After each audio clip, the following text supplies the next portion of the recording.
Good morning, everybody, and welcome to day 3 of our 4-day series on the future of technology and a series on hydrogen.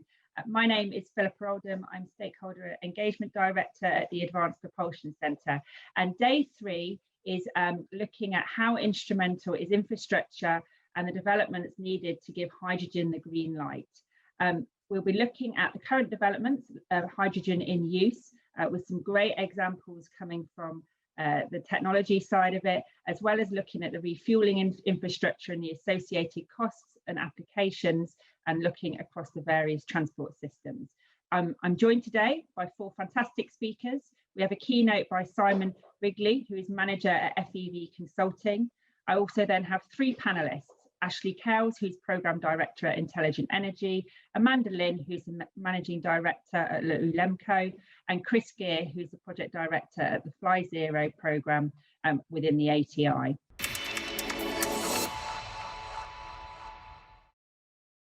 My name is Simon Wrigley and I work at FEV Consulting. I'll be sharing a few thoughts based on our recent work on hydrogen transport applications and infrastructure. In case you're not aware, FEV Consulting is now a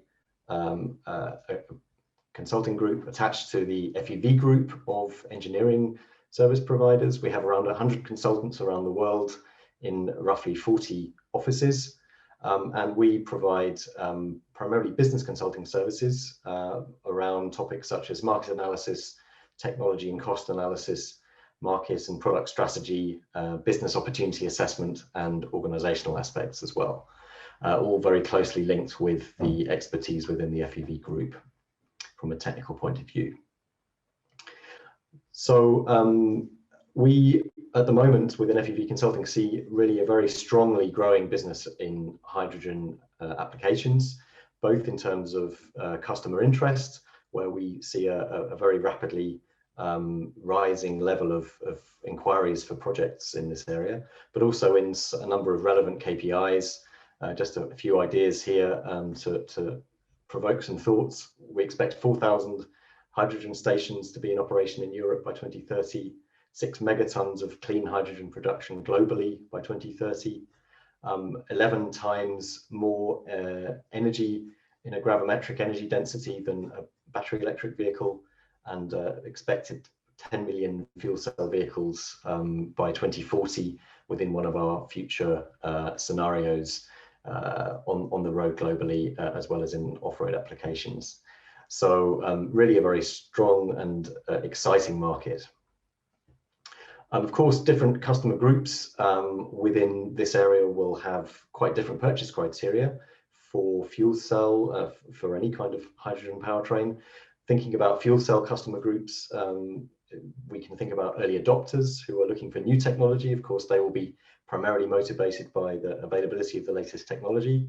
Roadside parkers, individuals who don't have their own private parking spaces, maybe don't have access to electric charging points for convenience, will be very interested in hydrogen cost and availability of recharging, of refueling. And then power users who are flexibly using distances, vehicles for longer distances and high utilization rates, both in the private and commercial vehicle areas. And they will really strongly value the hydrogen range and refueling time benefits. If we compare battery and hydrogen technologies for vehicles, we see that very fundamental cost decreases to take place within the battery arena until 2030, roughly 40% further cost decreases by 2030 versus 2020.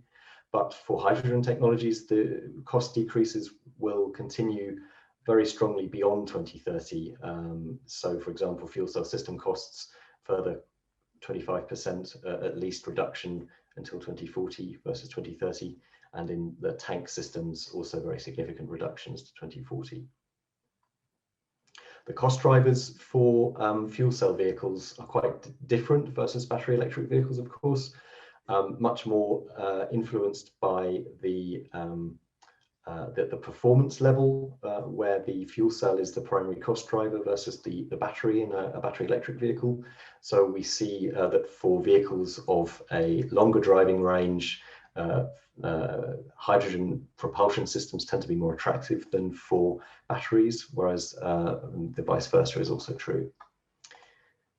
So taking that a little further, here's an example for a small SUV vehicle, 300 kilometers range. We would expect that below distances of 500 kilometers, the battery electric vehicle would tend to be more attractive from a cost point of view of the powertrain, whereas the longer distances beyond 500 kilometers there, the fuel cell variant shows a cost advantage.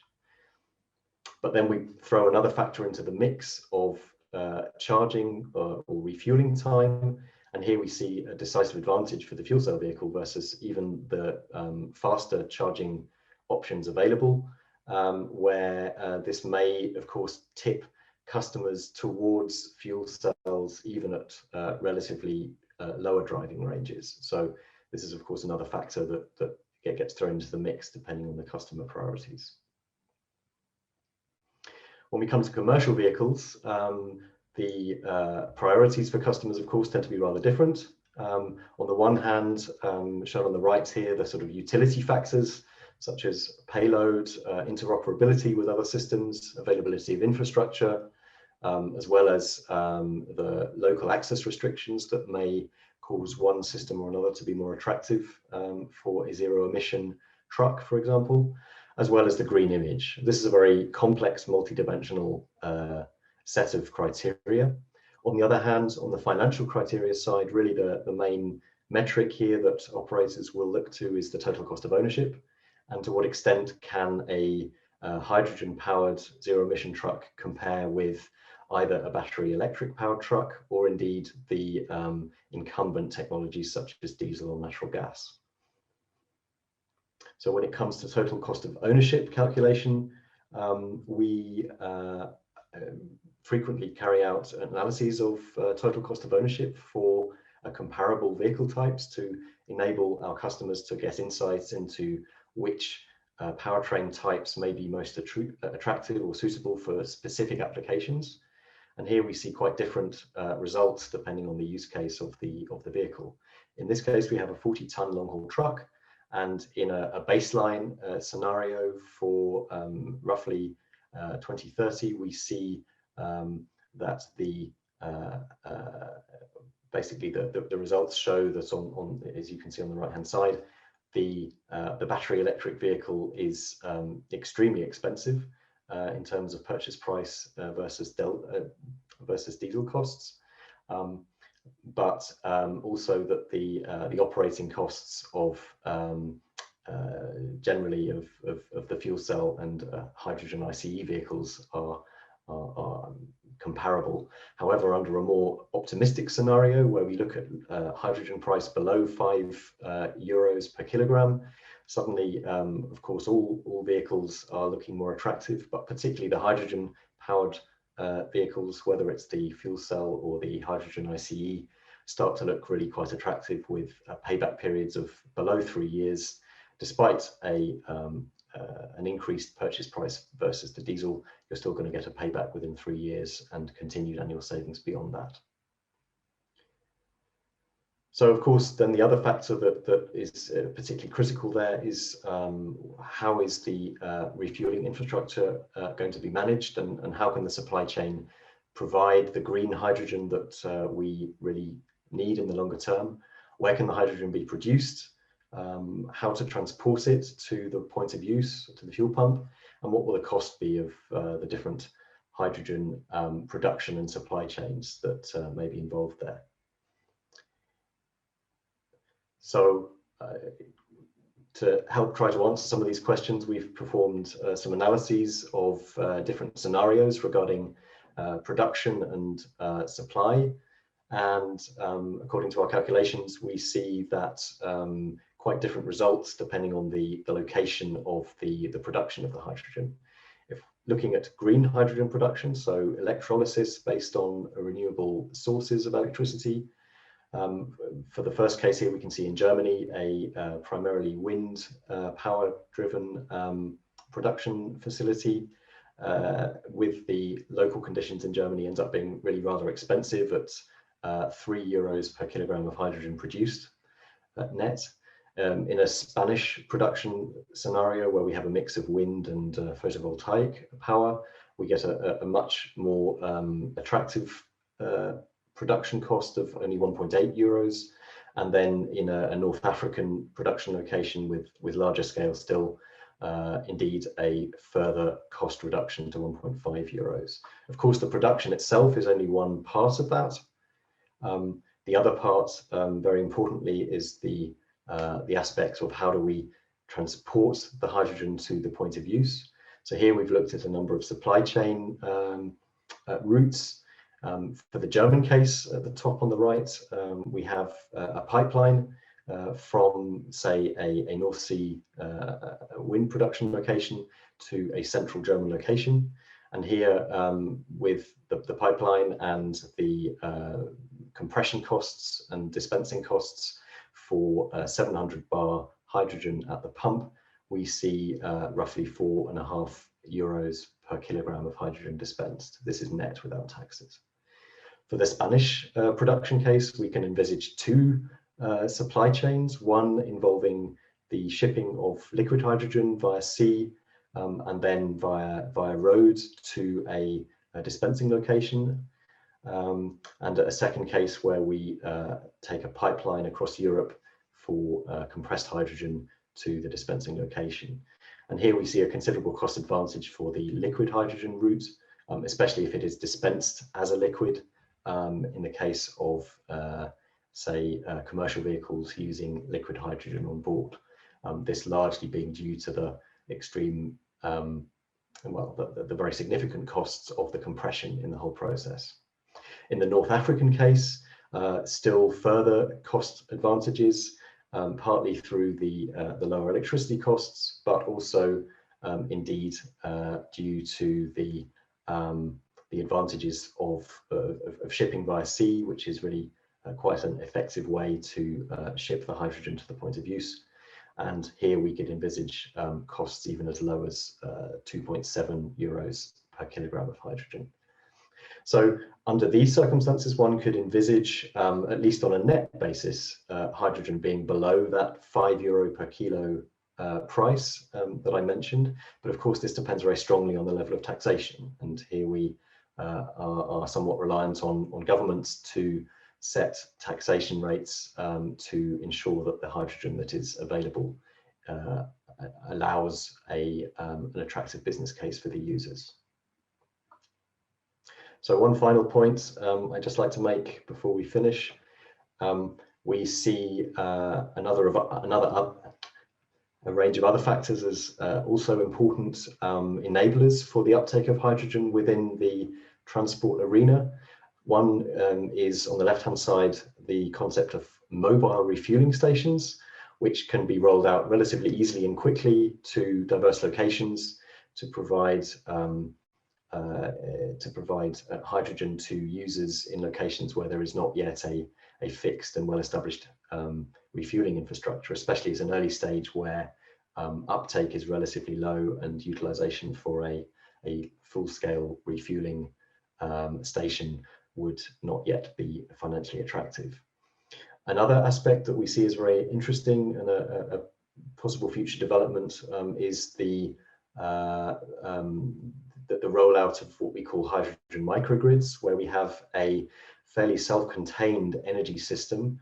Here I show the example of a mining hub where we have production of renewable energy as well as electrolysis of hydrogen, and then supply to local energy needs, all within one site, one self-contained system. This can have certain cost advantages, especially in remote areas in the case of mining.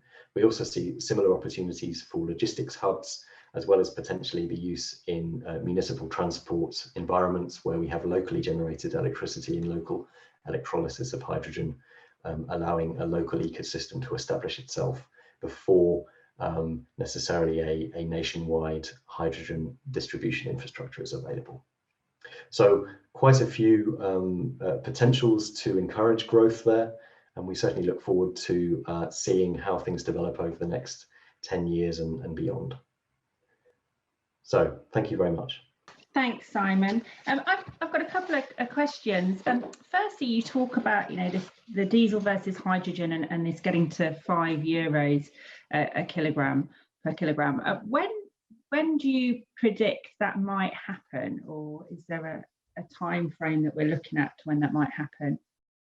I think the time frame for this is really very difficult to predict. It's a lot down to the taxation arrangements. It's not down to the willingness of governments to invest in infrastructure, and at the moment, of course, the hydrogen price that is commercially available is not, within Europe at least, does not fully reflect the cost of that supply. So I think there is a need there to coordinate within the energy industry as well as together with the transport industry to ensure that prices are set at a level that encourages uptake in the shorter term. Yeah, and from that, I mean, over the last couple of days, we've had a lot of discussion around the difference between the grey, blue, and green hydrogen. And do you expect, or from what you've seen looking internationally, that price will be different depending on the type of hydrogen? I think the indications we see at the moment is that the price tends to be set to a level that ensures an attractive business case for the users, fairly independently of the true cost of generating it. Now, of course, this is an early stage in the market development. In the longer term, there has to be a business case for the supply of the fuel.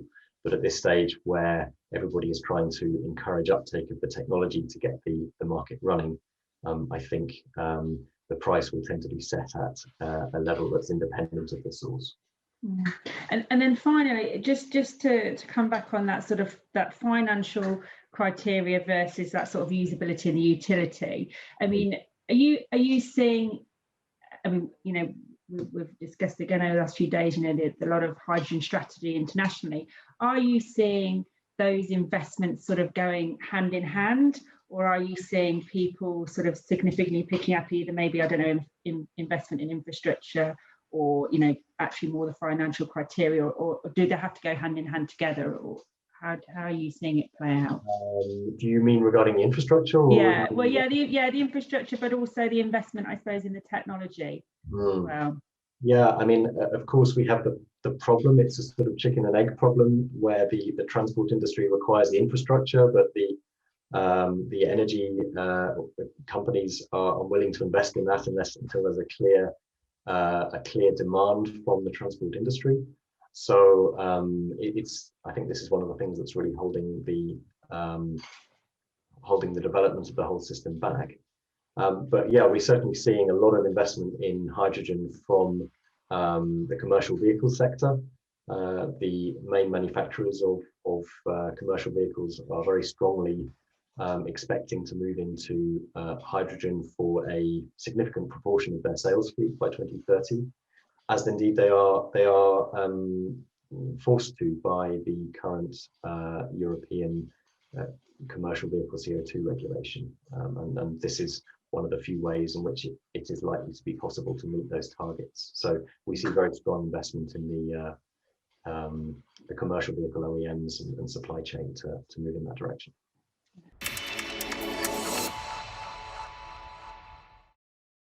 My name's Ashley Kells. I work for a company called Intelligent Energy. You might be familiar with us, you might not. We're a fuel cell engineering and manufacturing company based in the Midlands in UK. We were formed in 2001 as initially as a sort of spin out from Loughborough University with some financial backing. We're now in private ownership, and we've got around about sort of 170, 180 employees at the moment. Got a range of products from stationary power, portable power, sort of thing you might see on a construction site, powering some of the lights that you see on building sites and construction and so on and so forth, based on fuel cell technology, so zero emissions from that perspective.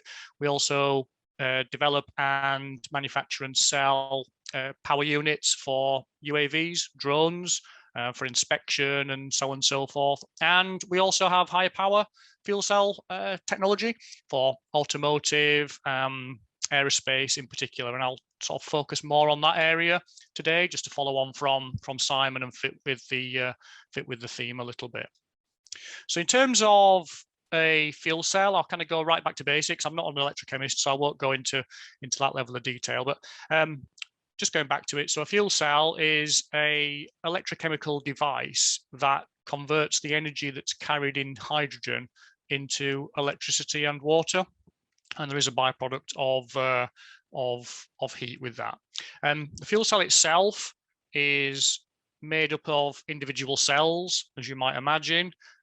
Typically, there's a metallic substrate with some other kind of clever bits around it in terms of a membrane, some electrodes, and some gas diffusion. That creates a cell. They're sandwiched together to then create a stack, and then around the stack, we add balance of plant to create a fuel cell system, and it's that fuel cell system as a whole that converts that energy, if you like, in the hydrogen into electricity. So one of the things that kind of often happens is fuel cells get compared to batteries, and just one thing to kind of mention early on, it might help some people. You might kind of already know this, or it might be obvious, but one of the differences between a fuel cell and a battery is that a battery's got both power and energy limits within the same hardware. So we talk about watt hours or watts in the same context with a battery. With a fuel cell, the fuel cell itself actually only generates power. It doesn't have any energy in it. It's got potential energy if you drop it on your foot, but not in terms of developing electrical energy. So what the fuel cell does is it actually converts the energy, as I mentioned, from the hydrogen. That hydrogen is stored in a separate vessel. So one of the things that we kind of quite often get is that question is, well, how many watt hours is your fuel cell? How many watt hours is your fuel cell? And it's one of those things that's quite interesting as we're starting to see people move across, and people have done work on batteries typically, but it's part of that education is to understand the difference between the storage and the actual power conversion. But it's really good news because we are seeing, I think, based on just following on from what Simon said, as a fuel cell organization, we are seeing that big increase in demand and that interest in the technology, and we are seeing people from end users, whether that be bus operators or truck fleet operators and so on and so forth, who are coming to us and are very keen on pursuing with fuel cell technology. So this is one of the things that we quite often get asked, and it's quite interesting. So from Intelligent Energy's perspective, we really just work on the fuel cell itself. We've got partners in the other areas to kind of help us along, and I don't know whether we're the chicken or the egg, but that's the bit that we'll focus on. So what I'll talk about for the next sort of next 5 minutes or so is just around a couple of projects that we've got underway to show you where we're heading with our technology. And as I say, I'll focus it on the higher power side. So we're actually in the process and in a collaborative project of developing a high power unit based on some of our previous knowledge, which has got a kind of common architecture. So it's got a common cell architecture. The fuel cell itself is inside this kind of waffle topped box here and here. And we've actually we've developed a common cell which works across a heavy duty market, so truck and bus, off highway, and so on and so forth, and can also cover the passenger car market as well. Now, what we also try and do is maximize the balance of plant between the two as well, so the pumps and valves and electronics and so on and so forth, so that we can see some of these economies of scale benefits. There are sometimes some differences between the two because of the different duty cycles, as you'd imagine, but as a whole, that's one of the things that we're working towards. So as I mentioned, this is typically something that you might see for a heavy duty truck or bus application. You can see it here on the side of a truck. You might have one or two of these devices, and then just shown on here, just so you can kind of see the difference between the two bits. This is what the hydrogen storage might look like. I think Simon had a very similar image beforehand. Typically on a truck, this is where they're installed, sort of underneath a cab or on the chassis or whatever. When you come to a passenger vehicle or a sort of transit, sprinter type van, that sort of size, like commercial vehicle, tend to be installed more under the bonnet. Maybe you've got a motor and drive underneath. So there's slight differences in the packaging, but as I mentioned, in this project, it's all about trying to commonize the components to really minimize the cost and bring us down that cost curve.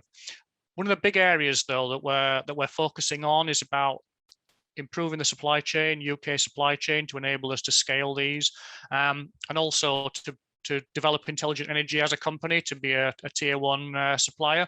So one of the things that we're well underway with and on track to deliver against is to achieve, say, IATF 16949 compliance, so to have all the processes in place to enable us to deliver as a true tier 1 supplier.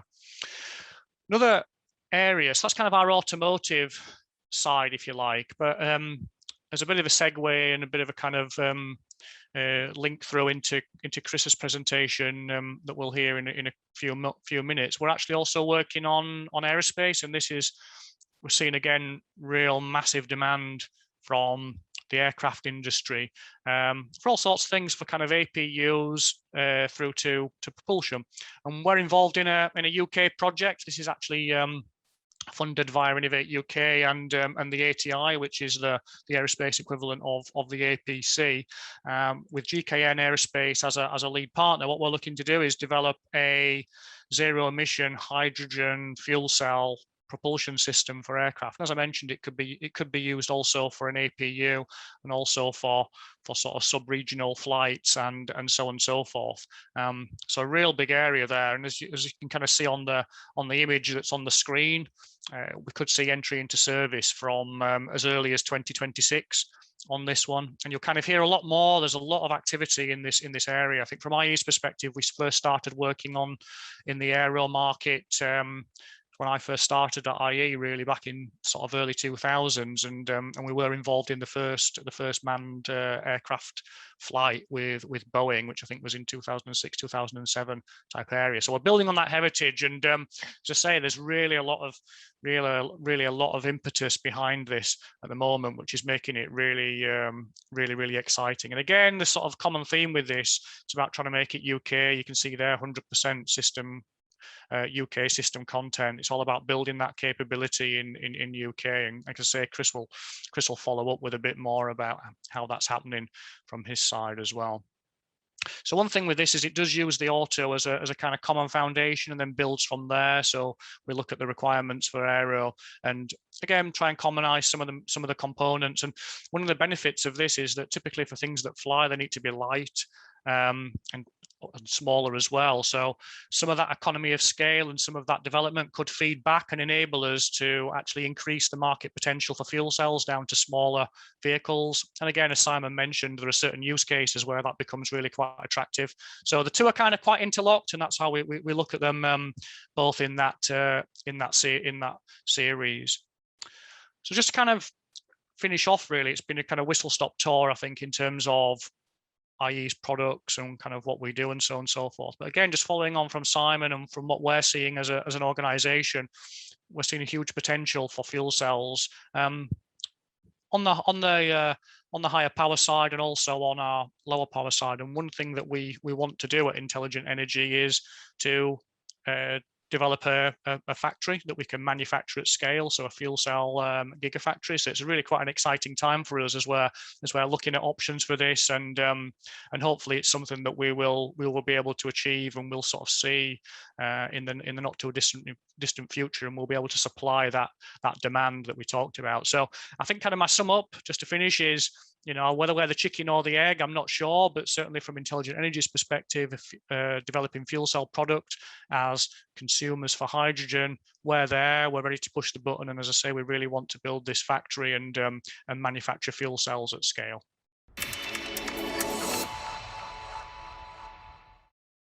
Just a bit of background about myself. I've been involved in the hydrogen and fuel cell sector for probably more than 15 years, nearly 20 years. That includes doing fuel cell technology as well as ULEMCo, my current business that I set up in 2014, where we're building a portfolio of solutions to commercial vehicles and how we can use hydrogen to decarbonise them. I'm also Deputy Chair of the UK Hydrogen and Fuel Cell Association. One of the things I want to try and focus on is what we can do now. I respect the fact that the series is called Future Technology, but in the most of the people that I deal with, they're looking for what vehicles can they buy to change now and their fleet and start to deliver their fleet now. So hopefully I'll address some of the questions that Philippa asked Simon earlier. I just want to say we've been really reflecting the other speakers. The interest in hydrogen has increased massively. We've just completed, well, we've done over 100 vehicles currently on the road using hydrogen to reduce the carbon emissions of the diesel fleet in the UK. And we just completed a bulk order, or bulk for us, 20 vehicles for Glasgow City Council that will be on the road as soon as they get the hydrogen infrastructure. And Philippa, given your perspective is on infrastructure, hopefully I can show how important that's been.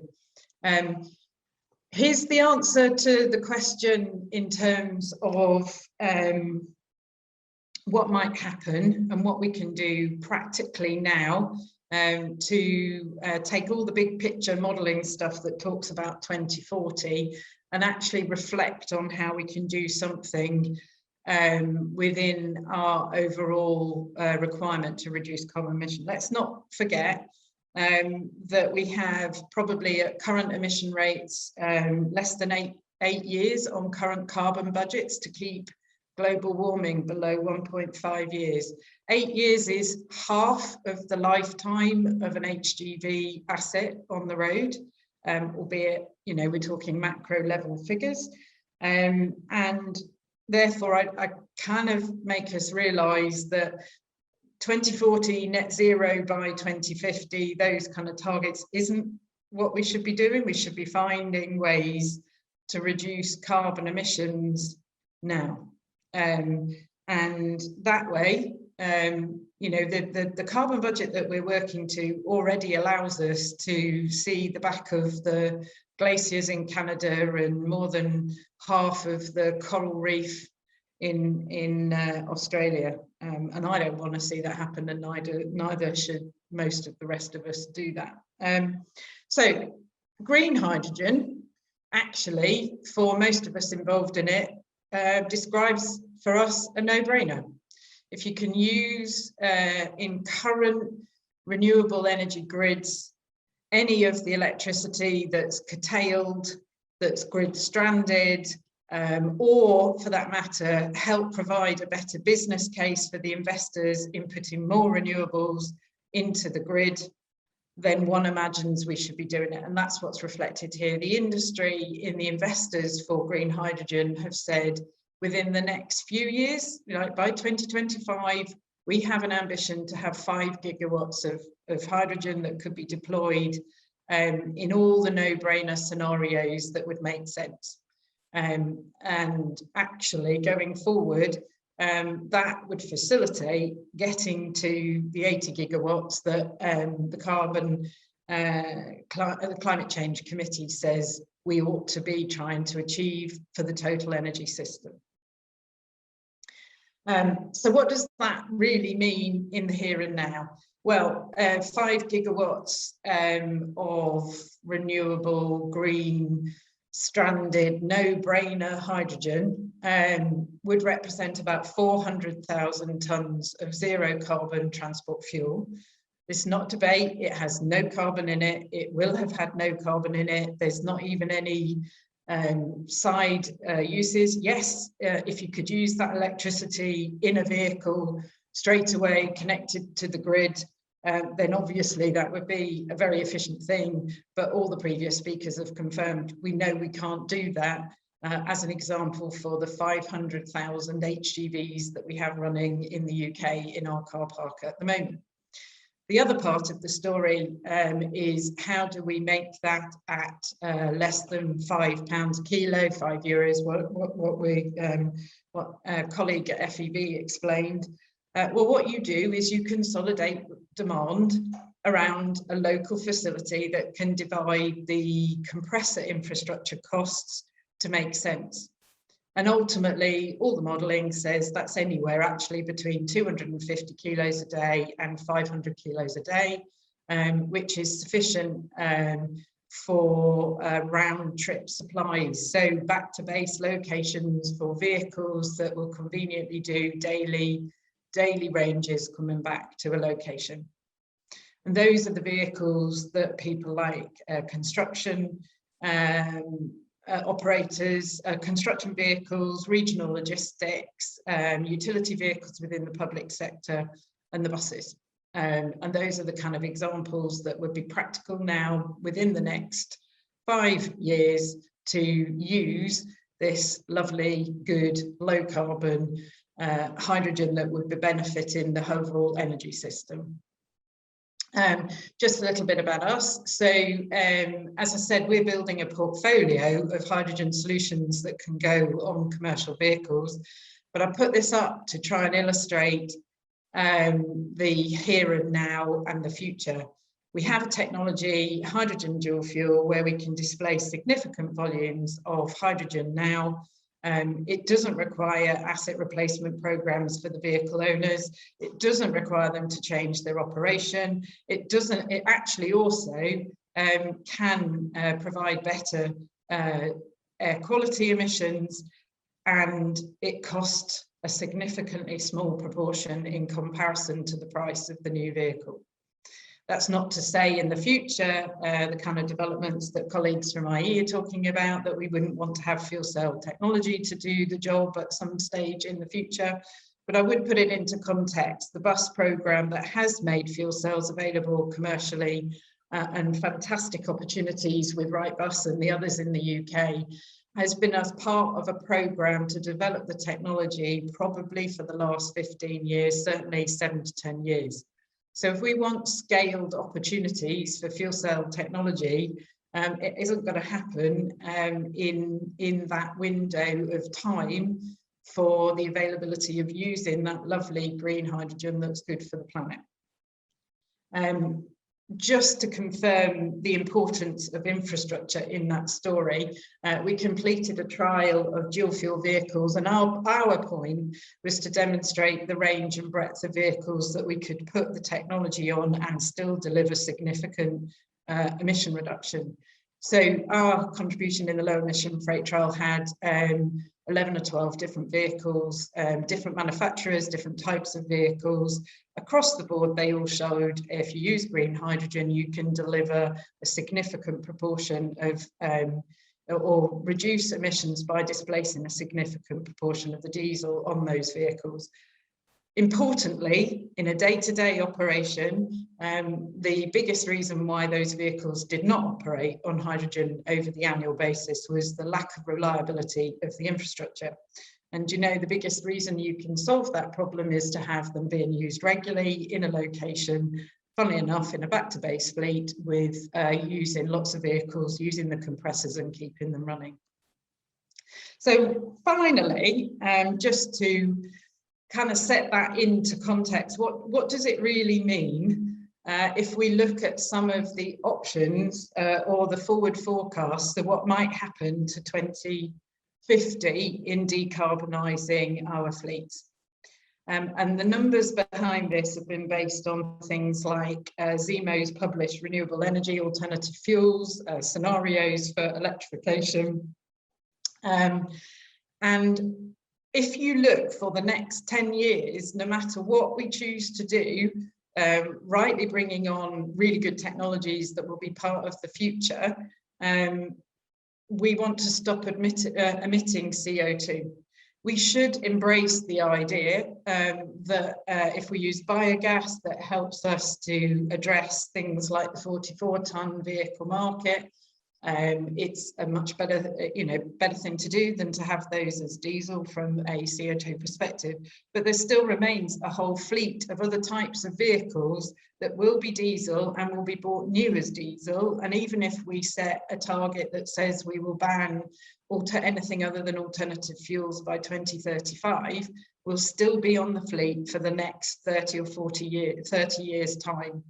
And fundamentally, having a solution that says we can use green hydrogen or decarbonised hydrogen, as the gas grid embrace CCS technologies to make sure that the hydrogen is blue, or any other rainbow colour, frankly. We have an opportunity to significantly reduce CO2 emissions in the next few years and help build the infrastructure that will ultimately service more than half of what our future fleet of HGVs are going to need as hydrogen to be decarbonised. And to set that into context with the ULEMCo's technology using dual fuel, if you took a refuse truck at the moment, the 400,000 tonnes, they probably use between 5 and 10 kilos a day as a percentage of their diesel use. We could convert more than half of the UK's refuse truck fleet to running on a proportion of diesel. That would seem like a good thing to do. And then the rest of it might go into doing buses or road sweepers or other utility vehicles clustered around locations, such that by 2030, instead of continuing effectively the way we are, we can reduce emissions. And I'll just quote from Greta: "Hope comes from action." And we need to start actually having action now.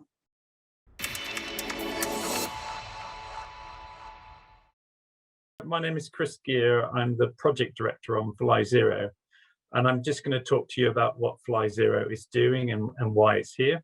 So we're backed by the UK government, and we're actually part of the Aerospace Technology Institute, and we're bringing together experts from around the UK who have extensive knowledge of aviation. So these experts are coming from Airbus, Rolls-Royce, GKN Aerospace, NATS, Reaction Engines, and others.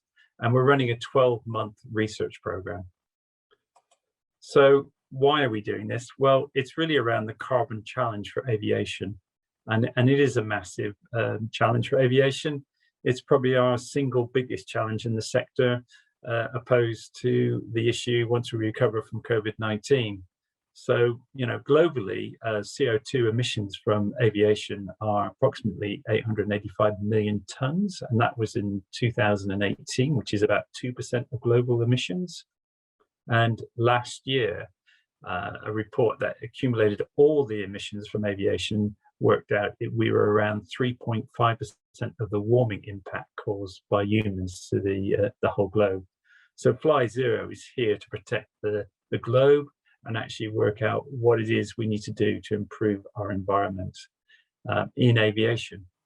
And as you can see, lots of flights in 2019, 38.3 million, and 4.5 billion people moved.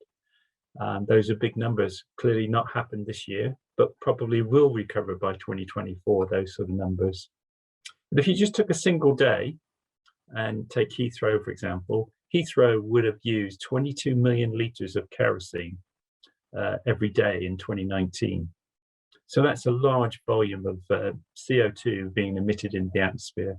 As well as that, if you see contrails coming out the back of an aircraft, that also has an impact on warming effect by about 1.5%. So there's a secondary effect that aviation needs to consider.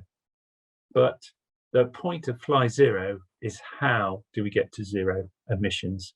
And it is a challenging point, and it's why we're here. So what is FlyZero? So it's a challenge, yes, but it also represents an opportunity to bring forward new technologies that deliver both environmental gains and economic returns for the UK. And the market is sized to be around 4 trillion globally by 2050, because aviation is a global market.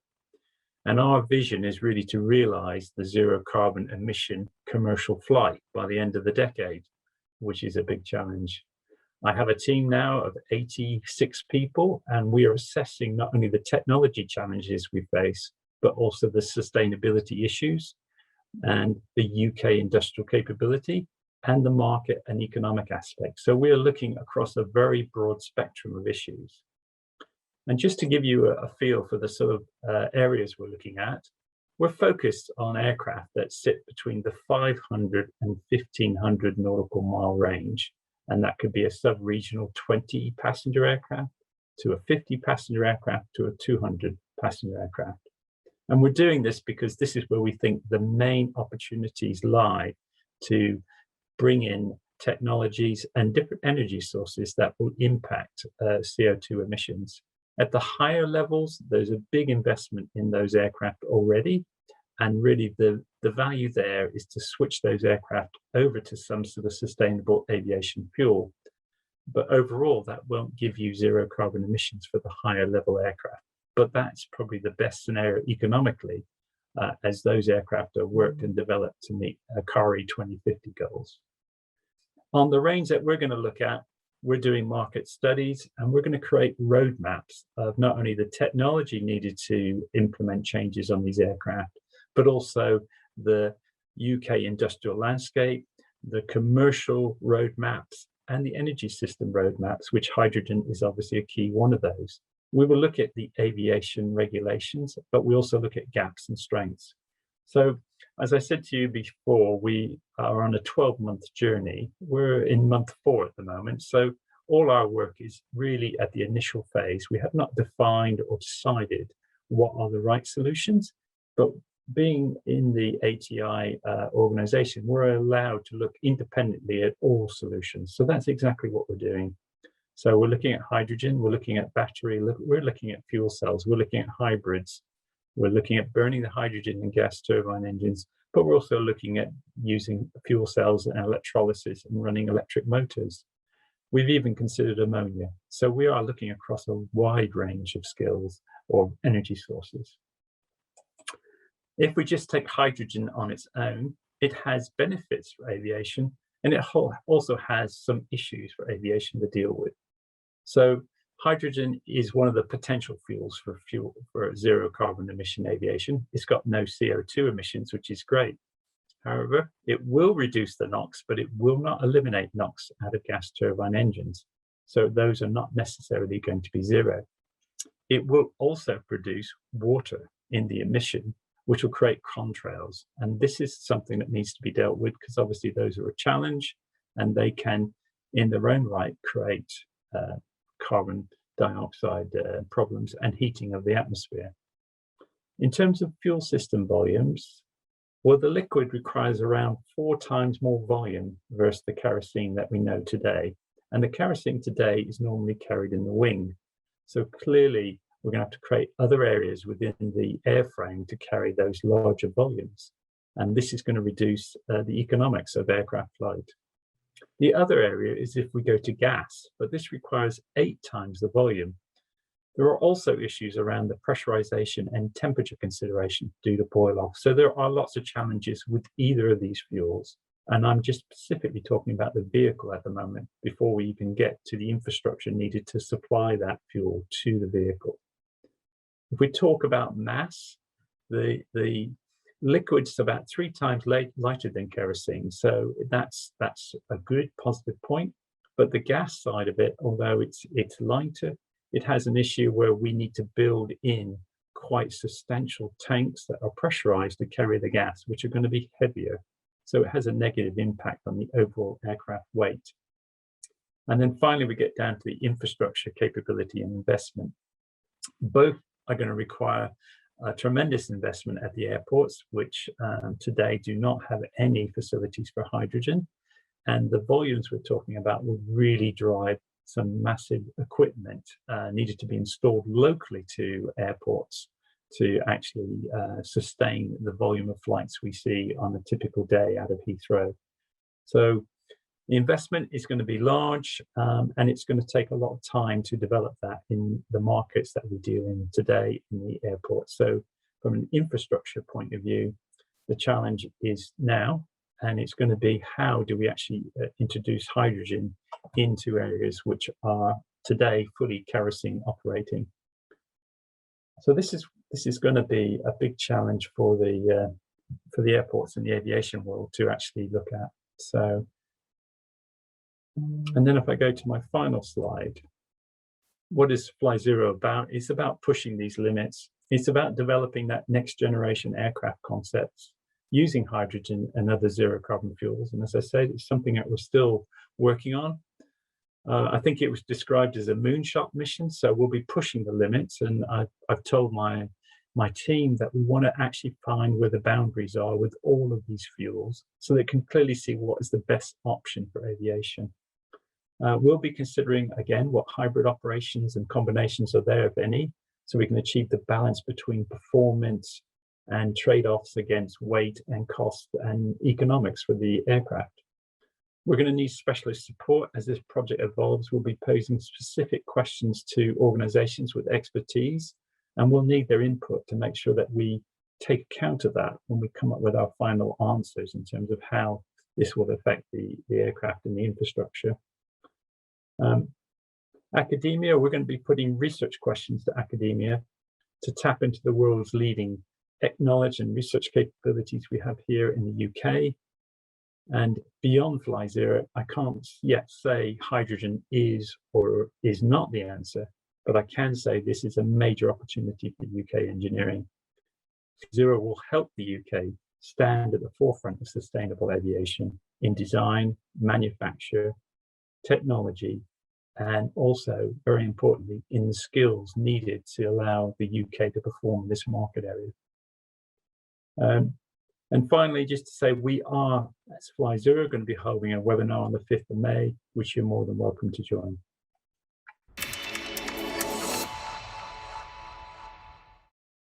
One of the questions that initially is come in is around sort of the supply chain and UK manufacturing side of things, and I think it's probably one for all of you actually. So, you know, what does UK manufacturing need to do to develop supply chains for fuel cells, tanks and components? So, I mean, I suppose each of you has got a sort of a different opinion. Are you getting what you need from the UK, or are we importing, and are there particular areas that we need to focus on? So I suppose if I come to you, Ashley, first. Yeah, sure. Yeah, so as I mentioned, we're kind of keen to scale up the manufacturing of fuel cells in UK, and we're looking to pull the UK supply chain with us. We've got a good baseline capability, I would say. I mean, I flashed up a slide on the H2 gear, and you've got people like Aristec who are developing air compressors and so on and so forth. The most expensive component within a fuel cell is the MEA. That's the kind of clever bit in the middle of the fuel cell that allows the electrochemical reactions to take place. We've got Johnson Matthey in Swindon for that, which is really, really great. I think I saw in the press quite recently that they're expanding their capability as well. So that really does help us. And then of course across the industry we've got sort of heat exchanger manufacturers and so on and so forth. So we're actually quite well serviced, if you like, and it's a question really of introducing, of really kind of demonstrating that the business case works so that people can scale up in parallel with our aspirations. There are some, I guess, sort of relatively niche products or that are kind of needed for fuel cells, but it's nothing that I don't see beyond the capabilities of UK if we could sort of scale. And that's one of the things, you know, we talked about the chicken and egg, or Simon mentioned it, and I've kind of carried it on as a bit of a theme. I think as we, you know, that's one of the reasons why we're really keen to get a manufacturing facility in place to demonstrate that commitment, to then kind of challenge the supply chain to come with us. So I think we've got the capabilities. It's a question of kind of getting that confidence that the business case is there for people to sort of scale up and supply with us. That's purely from the fuel cell side. I think others will have views on storage and so on and so forth, I'm sure. Yeah, Amanda, so coming to you, I suppose, what are the challenges that you're seeing, and are you being able to find the right? The reality is, for commercially available fuel cell products, we're importing them. Ashley's product is appropriate for certain applications and it is where it is, but our process is to focus on commercially available solutions. So they're all outside of the UK. When it comes to combustion technology, and we're working on, you know, we need more R&D to help us make sure that the existing supply chain for combustion engines, which is fantastic in the UK, could be supported to convert that to being zero emission hydrogen combustion. that in certain applications will be more cost competitive and can be done. So in that area, I think the supply chain exists, but there's a gap in support from the government to encourage the R&D that's needed to ensure that they are zero emission and perform what they need to do. Hydrogen storage technology, again, we import those. The reality is we're one of the few companies with commercially available products, and the supply chain will gear itself up if there's commercially appropriate business plans, like Ashley mentioned. And at the moment, you know, none of the UK suppliers have EC79 approved tanks, which is what we need to do. So we import those. You know, as a conversion technology, dual fuel technology, the labour and the skill base can totally be here in the UK, and that also helps us cement the maintenance industry, the hydrogen infrastructure. I think ITM Power, you know, have the largest gigawatt factory for electrolysis. There are other suppliers, but you know, I think on the infrastructure side, we've got a really good chance of making sure that, given our oil and gas industry experience, we can capture the UK jobs for that. But I think there are some gaps, Philippa, that I think need to be driven, as far as I'm concerned, by acknowledging that hydrogen is part of the solution, and that we get support for that, so that businesses in the supply chain will invest in it. And Chris, what are you seeing initially from an aerospace perspective? Is there any other significant impacts, or do you think it's kind of comparable? I think at the moment we're seeing there's a lot of infrastructure needed in hydrogen to make it a viable option for aircraft at the moment, or aerospace, and we can see very heavy investment needed locally to the airports to actually bring it and make it real. So at the moment, I think there's just a lot of money needed to get the infrastructure in place. And it's going to need government support, as well as industry, to actually make it something that could be operational. So, you know, the target, as you can see, is 2035. I think in the chart that Amanda showed, I think our view in FlyZero is that we really need to get something operational by 2030 to at least show on one or two particular routes how it would operate and how you'd certify it and validate it, so that we can then slowly bring it on stream across many routes. Yeah, Simon, have you got anything that you would want to add? Probably nothing specifically about the UK, but in general, I think we are in a phase at the moment where incentives are being put in place for driving market demand, and of course that will be the main requirement to drive the full supply chain into action. I think there is, as Amanda mentioned, there are a huge number of companies with the right kinds of skills and competencies in place already, but who maybe are not yet really involved directly in the hydrogen power supply chain, but who have the capability to transform themselves. But of course that needs support from governments, from industry associations, collaborations with academia, carrying out demonstration programs to build up experience in these areas. I mean, it's really the usual kind of technology development support mechanisms which are really needed here. But I think you know, where we are now going with overall carbon targets, with increasingly vehicle-based CO2 fleet targets, and indeed local emissions targets, which are affecting also other industries such as the off-highway equipment market, that the drivers are really there, and momentum is gradually gathering. So I think it's just a matter of a little bit of time until those other market players can work out how they can get involved in the game. Yeah, I mean, interestingly, you know, we've touched on a couple of times the standard and specification piece. I know, for example, chatting to some of the guys around the electrification agenda, that getting things certified and signed off as is validated and verified is a big issue in that area, is particularly with some of the smaller businesses coming through. And I wonder if we might see a similar challenge within this space as well. Right, I think we're going live for a question. I think we're going to go to Colin first. Colin, are you there? Thanks to the panelists, by the way. I know that you've been answering some of them live, so we will collate those answers and share them with the attendees post the event. Colin, can you hear me? Hello, thanks everyone for your excellent presentations. One thing that's been concerning me is regarding the production of hydrogen. My understanding is there are two main methods, which is electrolysis from water and the reformation of natural gas. Both of those clearly have disadvantages. In the case of natural gas, you need to make sure you've got carbon capture and storage in place. And in the case of electrolysis in particular, you need a huge supply of fresh, clean water. I wonder if the panelists could comment, please, on the impact that might have on sharing that limited resource with drinking water. Thank you. Go on, Amanda.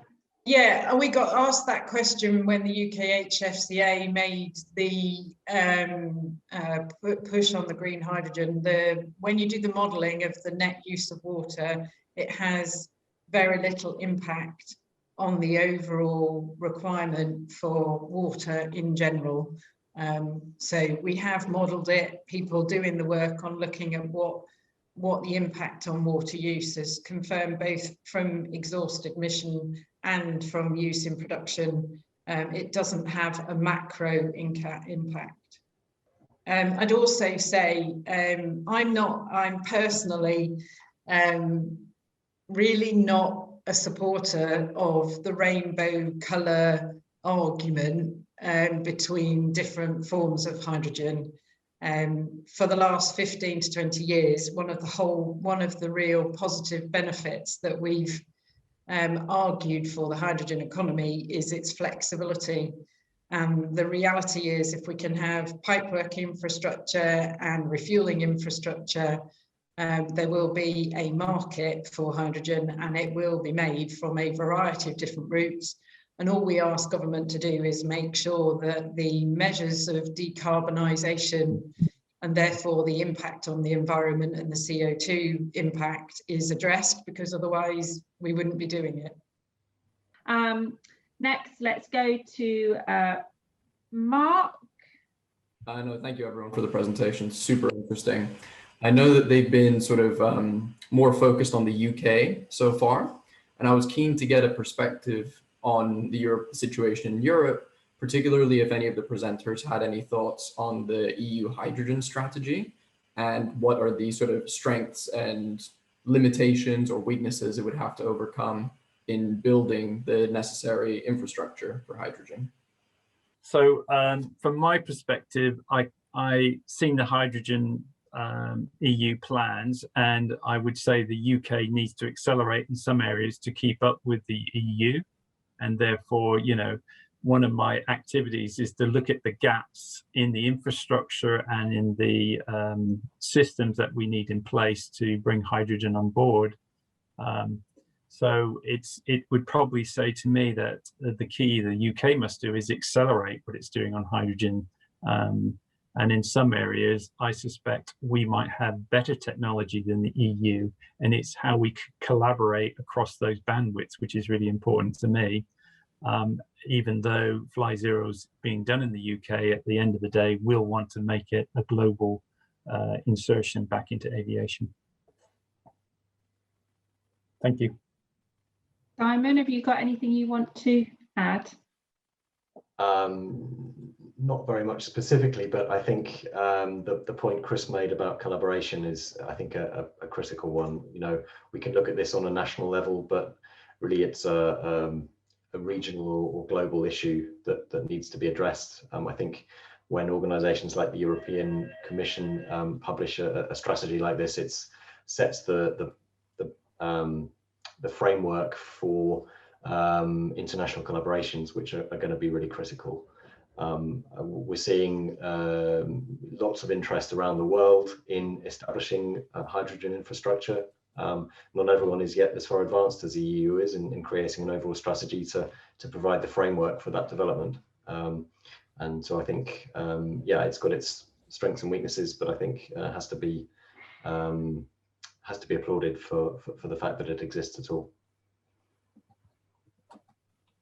Thanks. I've had one in via my phone, text, you know, we've obviously still not got to grips with all of the things. So probably one for you, actually, Ashley. So it's how can we develop closed loop circular economy, how can we develop closed loop circular supply chains for the high value stack materials that are energy efficient and economically viable? So I suppose looking more around the sustainability around some of the manufacturing. Yeah, I think there's a couple of elements on there. I mean, clearly, recycling is a key element. I think from a I think you mentioned circular economy there. So sort of from our perspective, we're looking to sell product and not loan it. I can kind of say that we're not really in the business as we're at the moment of kind of, you know, power by the hour and taking it back at the end and repurposing it for something else. We don't see that in our business model at the moment. However, there is a significant amount of the precious metal that starts life in a fuel cell at the end, and there are various companies who do recycle it. We actually recycle ours at the moment at the volumes that we're at. We take the product back, and everything that we sell we try and recover back, and then we send it for recycling. So yeah, there's targets, there's people in place with it. What we're seeing actually is an increase in people who would typically recycle things such as auto cats. They're getting more interested in fuel cell side of things as well. So it's really about trying to kind of recover the precious metals. We're not seeing so much demand at the moment for sort of like A grade, B grade, where you might use a product for, say, a passenger car for a few years, then take it back and use it for, I don't know, some kind of stationary power application. We're not seeing that as a business case. I think we need to get the basics right in the commercial case first, start selling things, and then items like that might come in afterwards. But certainly recyclability is a big thing. It's a big thing in terms of cost and in terms of how much money you can get back at the end. It is something that we work closely with our supply chain on, particularly on the stack side, particularly on the MEA side. And as I say, there are various organizations in UK and globally who are either initially involved in it, which is kind of the route we go down at the moment, or secondly, are looking to move over to support that area because they're seeing an increase in demand from fuel cells and a potential depletion on autocats. And from, I suppose, an energy efficiency perspective around that, Simon, are you seeing a big drive towards that at all? We're certainly seeing a lot of interest in circular economy topics across the board. Yeah, it is a complex issue that will take years to become fully established. So we're seeing individual organizations, particularly those who are trading in rare resources, as well as those where the resources need to be properly tracked, introducing blockchain methods, introducing supply chain collaborations to enable this kind of circular economy approach for parts. But it's not at all easy for manufacturers to do this. We're seeing it initially in areas like batteries. I think fuel cell stacks is also probably a good topic to focus on. I think it has a lot of potential. The question is how you recycle some of those materials when they come back, and I think that's in a way, in many cases, more of the challenge. But yeah, I think we can see that increasingly as sales numbers increase and as there's more and more focus on those materials which are then in larger numbers in the market and need to be recovered. And I suppose I'll get my wrist slap if I don't do a little bit of a shameless plug for our APC Automotive Transformation Fund, actually, that's very much looking at supporting businesses who are looking to grow within that area. So get in touch with us if you are interested in that area. So I have to get my wrist slapped by various other directors within the business. But I just go back to those recycling the different bits, actually. I mean, do you see them going directly back into the products again? Are they of a high enough grade to go back in? Yeah, some can. I've painted a slightly simplified picture, but there are some elements that degrade faster than others. So there is an element, particularly on things like heavy duty, where you have various sort of service mechanisms where some things will go back in. So I mentioned, you might remember it's a few minutes ago now, but the fuel cell itself has got some metal bits and it's got the kind of clever electrical bits. Well, the metal bits typically don't degrade as fast as the electric bits. So yeah, sure, they can be kind of reused again, which is exactly our strategy. So yeah, it's all about trying to maximize the use of some of the components and maximize their life. And if there are sort of limits on some components, then they get recycled. So kind of our strategy on that sort of thing is, yeah, it's a kind of hot swap. We'll take back the modules and strip it down and as I say, send off the bits that need sending off to be stripped out, and then we get credit on our next purchase on things such as MEA. I think to take Simon's point, it's how that scales up as well. It's making, there is a degree of complexity and logistics around that as we start to increase. It is something we're looking at, and it is something that we build in with our customers to make sure that the overall total cost of ownership works. But yeah, we certainly look at recycling as much as we can and reusing as much as we can, and kind of carrying on at things for their maximum life. Great, thanks. I think we've got another live question from Neil. Yeah, one of the big questions for me is the infrastructure and how the infrastructure is going to grow. I work for a fuel system supplier, and we're looking at potential for hydrogen as a fuel. One of the big questions is, will it be liquid or will it be gas? I think as Amanda wrote to an earlier question, at the moment, everyone is gas. But on the other hand, liquid storage on board vehicles has significant advantages, also partly as shown by Chris in his slides. Much better storage densities, much lighter, and for internal combustion engines also further advantages in terms of the range that you can achieve for injection at higher pressures. You're not limited so much by the minimum pressure that you're allowed to have in your tank when it's empty. So I think there are definitely advantages, and we're seeing some of the big players in the industry, such as Daimler Trucks, talk about liquid storage as their major approach for the future.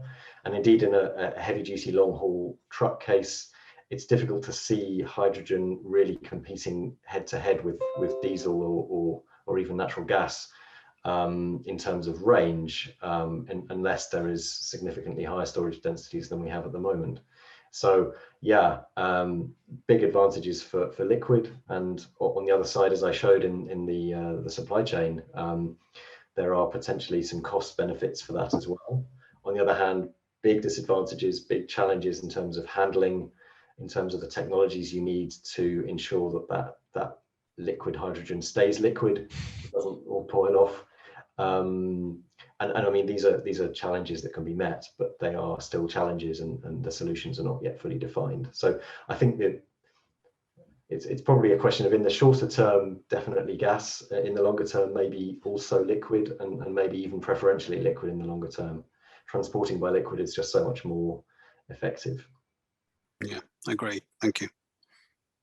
Chris, I wasn't sure if you had anything else that you wanted to add. No, I agree with Simon, although we're still looking at both at the moment. But I think particularly for aviation, liquid has even bigger benefits than for other applications, given We've done some look. If you look at marine application, where, I mean, obviously the issue with liquid, any liquefied gas, is you put energy in to keep it liquid, and you need to have that energy always available. And we've certainly sort of looked at marine and feel, you're more likely to have engines still running, or the system still running, such that liquid would be likely needed for the power density in marine application. Yeah, but 20 Kelvin is very cold. yes, it is. Well, we've also looked at marine applications recently, and in fact,